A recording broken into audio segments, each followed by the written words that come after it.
हरे कृष्णा। आप सभी का हार्दिक स्वागत है हमारे Facebook page, YouTube channel Shri Radhe Krishna Thakur ji में। तो आज हम लड्डू गोपाल जी की कृपा की एक कथा है, इसका हम चर्चा करेंगे। एक माली था जिसका नाम था मंगू। वो एक रिहायशी इलाके में बड़े अमीर लोगों के घर में जा कर के उनकी बागवानी और उनकी बगीचे को देखा करता था, उनकी देखरेख करता था। तो एक वहाँ पे बड़े सेठ जी रहते थे जिनका नाम था कीमती लाल जी। तो कीमती लाल जी बड़े व्यापारी थे, तो उन्होंने माली के रूप में मंगू को रखा हुआ था और उसके आसपास जितने भी घर थे सबके पास में मंगू ही माली बना हुआ था। तो एक बार उनके घर में मंगू अपना काम कर रहा था बगीचे में, खेतों की और जो उनके फूल या पुष्प जो भी लगे हुए थे उनकी निराई गुड़ाई कर रहा था। करते करते मंगू ने देखा कि पीछे से कुछ आहट उसको आ रही थी। उसी खेत में से कहीं से उसको ऐसा लग रहा था कि कोई व्यक्ति घुट रहा है और सांस लेने की उसको कुछ आहटें सी आ रही थी। तो जब बहुत देर तक काम करते करते उसको इस तरह से आहटें लगी तो उसने सोचा कि यार एक बार देखा जाए कि आखिर है क्या। तो पीछे मुड़ के देखता है तो जहाँ से आहट आ रही थी, जमीन के अंदर से आवाज़ आ रही थी, उस जगह पे जाता है। देखता है कि वहाँ पे कुछ मिट्टी खुदी हुई सी है। तो उसको लगा कुछ ना कुछ इसके नीचे है जो ऊपर आने की, बाहर आने की कोशिश कर रहा है। तो मंगू ने हाथों से मिट्टी को खोद करके देखा तो अंदर से उसको बहुत सुंदर लड्डू गोपाल जी के एक विग्रह मिलते हैं, जो कि एकदम गर्म, उनका शरीर एकदम गर्म हुआ पड़ा था और सांसें बहुत तेज़ी से चल रही थी और पूरे शरीर में मिट्टी और कीचड़ लगा हुआ था। तो मंगू जो था भगवान के विग्रह को देख करके एकदम प्रसन्न हुआ और भागते भागते उनको लेकर के अंदर गया और अपनी मालकिन के पास गया। मालकिन मालकिन मालकिन, देखिए हमारे आपके खेत में से मुझे क्या मिला है। तो बोला आपके खेत में से लड्डू गोपाल जी निकले हैं, साक्षात लड्डू गोपाल जी आपके खेत से प्रकट हुए हैं। तो मालकिन बोलती है, अरे मूर्ख, इसको तो मैं बड़ी मुश्किल से इससे छुटकारा पाया था और खेत में दफना के आई थी और तू दोबारा इसको बाहर निकाल के ला गया।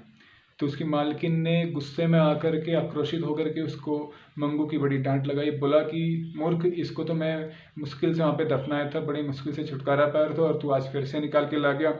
अब तेरे को भी मैं नौकरी से निकालूंगी और कल से तू शकल मत दिखाना यहाँ पे। तो इस प्रकार से डांट फटकार करके मंगू को उसने नौकरी से निकाल दिया। असल में इसके पीछे कारण ये था कि जो कीमती लाल जी हैं उनकी जो माता जी थी वो बहुत बड़ी भक्त थी ठाकुर जी की और लड्डू गोपाल जी को वृंदावन से वो लेके आई थी और उनकी नित्य सेवा करती थी। जब उनकी मृत्यु हुई तो कीमती लाल जी की भी बहुत बड़ी श्रद्धा ठाकुर जी पे, क्योंकि उनका जो बिजनेस चल रहा था, जो धंधा चल रहा था, ठाकुर जी की कृपा से चल रहा था। तो कीमती लाल जी तो समय दे नहीं पाते थे, तो उन्होंने अपनी पत्नी को जिम्मेदारी दी कि अब माता तो रही नहीं, अब आप ही इनकी सेवा करो।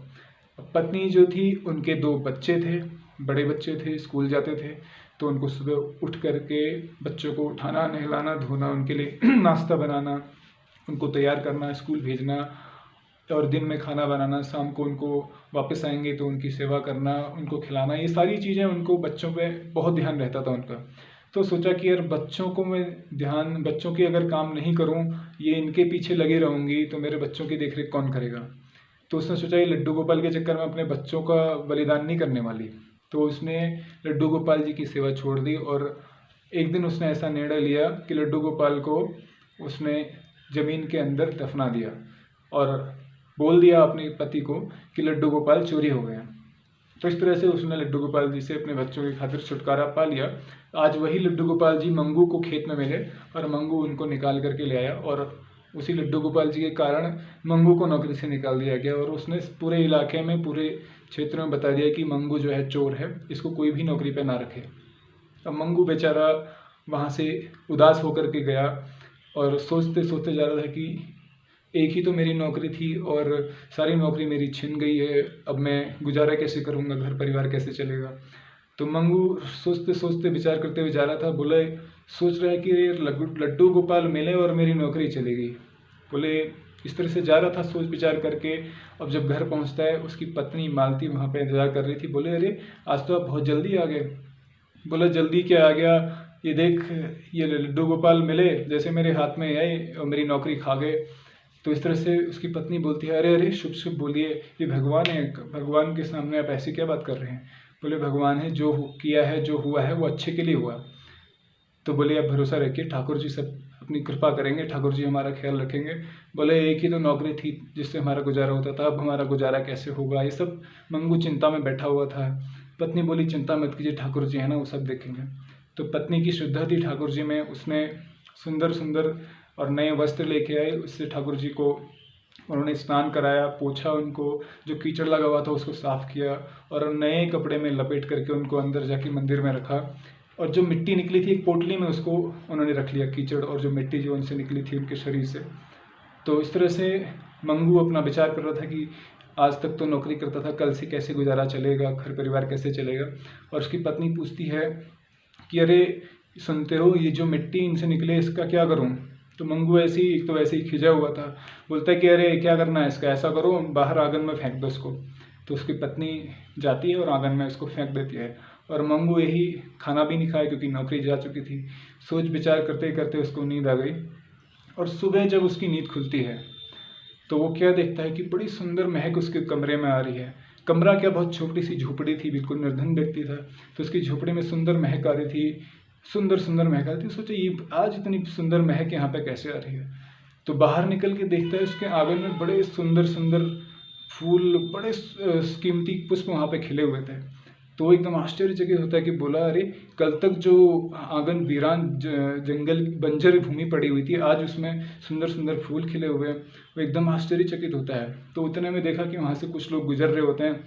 बोलते अरे मंगू, तूने तो फूलों का बड़ा अच्छा धंधा चला लिया, इतने अच्छे पुष्प तेरे आंगन में खिले हुए हैं, ये तो बहुत कीमती हैं, बाजार में जाएगा तो इसका बहुत बड़ा दाम तेरे को मिलेगा। तो मंगू सोचता है अरे ये सब ठाकुर जी की कृपा है, जो मिट्टी हमने आंगन में फेंकी थी उसी मिट्टी के कारण ये पुष्प यहाँ पे हो गए हैं। तो मंगू यही करता है, कुछ पुष्प निकाल के ले जाता है, बाजार में जाता है तो बहुत अच्छा दाम उसको मिलता है।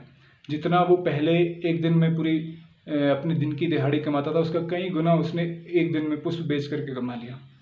तो इस तरह से धीरे धीरे वो रोज अपना नियम बना लिया, ठाकुर जी की सेवा भी कर रहा है और पुष्प निकाल करके पुष्प बेच करके अपना धंधा भी चला रहा है। तो देखते ही देखते कुछ समय बाद, कुछ सालों बाद मंगू बहुत बड़ा फूलों का व्यापारी बन गया, क्योंकि बहुत इतने सुगंधित और इतने कीमती पुष्प वहाँ पे उगते थे और वो ख़त्म ही नहीं होते थे। रोज़ नए नए पुष्प अपने आप उगाते थे उस पर। तो बहुत बड़ा व्यापारी बन गया पुष्पों का। और एक दिन वो अपने व्यापार में गया हुआ था और उसकी पत्नी घर पे थी अकेली, मालती। तो बड़ा महल उसने अपना बना लिया था। तो उसकी मालती पत्नी जो थी वो अपने अकेले थी घर में और देखती है कि दरवाजे पे एक बूढ़ी स्त्री फटे पुराने कपड़े पहन करके भीख मांगने के लिए आती है। बोलती है माँ ये कुछ दे दो खाने के लिए। तो मालती श्रद्धावान थी, दान पुण्य करती थी, ठाकुर जी में श्रद्धा रखती थी, उनकी सेवा करती थी। तो सोचा कि ठीक है, जो भी है इनको अंदर बुला लो और इनको कुछ खान पान, कुछ इनको जलपान करा देते हैं। तो वो औरत, बूढ़ी औरत जो थी, उनको अंदर बुलाती है, अंदर बुला करके उनको जलपान कराती है। और जलपान कराने के बाद में उनसे बोलती है माता आपकी क्या सेवा कर सकती हूँ मैं। और जैसे ही पूछती है उतने में मंगू वहाँ पहुँचता है। मंगू पहुँचता है तो उस बूढ़ी औरत को पहचान लेता है, बोलता है मालकिन आप यहाँ। तो वो औरत बड़े हैरान में, जो बूढ़ी औरत थी, बड़ी हैरान होकर के आश्चर्य से पूछती है कि तुम कौन हो और मुझे कैसे जानते हो। तो मंगू बोलता है असल में जिस लड्डू गोपाल के कारण तुमने मुझे चोरी का इल्ज़ाम लगा करके निकाल दिया था, मैं वही मंगू माली हूँ। बोले मंगू तू इतना बड़ा व्यापारी कैसे बन गया? तो बोले ये सब वही लड्डू गोपाल की कृपा है जिनको तुमने अपने घर से निकाला था। तो बोला अरे बड़ा दुर्भाग्य मेरा, मैं कितनी भागन, मैं अपने लड्डू गोपाल जी के घर से मैंने निकाल दिया था। जिन बच्चों की खातिर मैंने उस लड्डू गोपाल को निकाला था, आज उन्हीं बच्चों ने अपनी पत्नी के कहने पर मुझे अपने घर से तिरस्कृत करके धक्के मार के बाहर निकाल दिया है। तो इस तरह से जो बोलती है, बड़ी पछताती है कि मैंने बड़ा पाप किया था कि लड्डू गोपाल जिनकी मैं सेवा कर सकती थी लेकिन नहीं करी, अपनी जानबूझ करके मैंने उनकी सेवा नहीं की और उनको ज़मीन में दफना दिया और घर से उनको बाहर निकाल दिया था। आज उसकी ऐसी स्थिति हो चुकी थी कि उसके पति भी मर चुके थे। पति मरने के बाद उसके दोनों बेटे बड़े हो चुके थे, बड़े होने के बाद शादी हो गई थी और पत्नियाँ उनके घर में आ चुकी थी। तो वो कोई भी उनका सम्मान नहीं करता था। तो ये बूढ़ी थी, बूढ़ी होने के कारण इनको कोई भी न ठीक से खाना मिलता था, ना इनकी कोई सेवा करता था। तो एक दिन ऐसा है कि दोनों बच्चों ने निर्णय लिया कि इनको घर से बाहर निकाल दिया जाए। तो इनको घर से बाहर निकाल दिया, अब इनका कोई आसरा नहीं बचा था। तो ये ऐसी भटक रही थी और आज मंगू के घर में पहुंचती हैं। तो उनको बड़ा पश्चाताप होता है कि मैंने बड़ा अपराध किया, बड़ा पाप किया है, और ठाकुर जी के चरणों में फूट फूट के रोने लगती है कि ठाकुर जी मुझे माफ़ कर दीजिए, मेरे से बहुत बड़ा अपराध हुआ है। और ठाकुर जी तो बड़े दयावान हैं, उन्होंने कृपा की और उसको स्वीकार कर लिया। और मंगू बोलता है कि माता आप मेरी माँ के समान हैं। ठाकुर जी को आप अपने बेटे के रूप में मानिए। ठाकुर जी आपको शरण देंगे। अब आपको कहीं जाने की ज़रूरत नहीं है। मैं आपका पुत्र, ठाकुर जी आपके पुत्र, तो हम सब मिल करके रहेंगे, उनकी सेवा करेंगे। तो ठाकुर जी की कृपा ऐसी है, जिसके ऊपर भी पड़ती है उसको मालामाल कर देते हैं। ज़रूरत है ठाकुर जी पे श्रद्धा रखने की, भरोसा रखने की, उन पर अपनी श्रद्धा हमें बना के रखनी चाहिए, उनकी सेवा करनी चाहिए और भरोसा हमारा कभी टूटना नहीं चाहिए। परिस्थितियाँ ऐसी आएंगी जब हमारा भरोसा टूट सकता है, लेकिन हमें धैर्य रख करके उनकी भक्ति और उनकी जो नित्य सेवा वो जरूर करनी चाहिए और जारी रखे रहना चाहिए। हरे कृष्णा।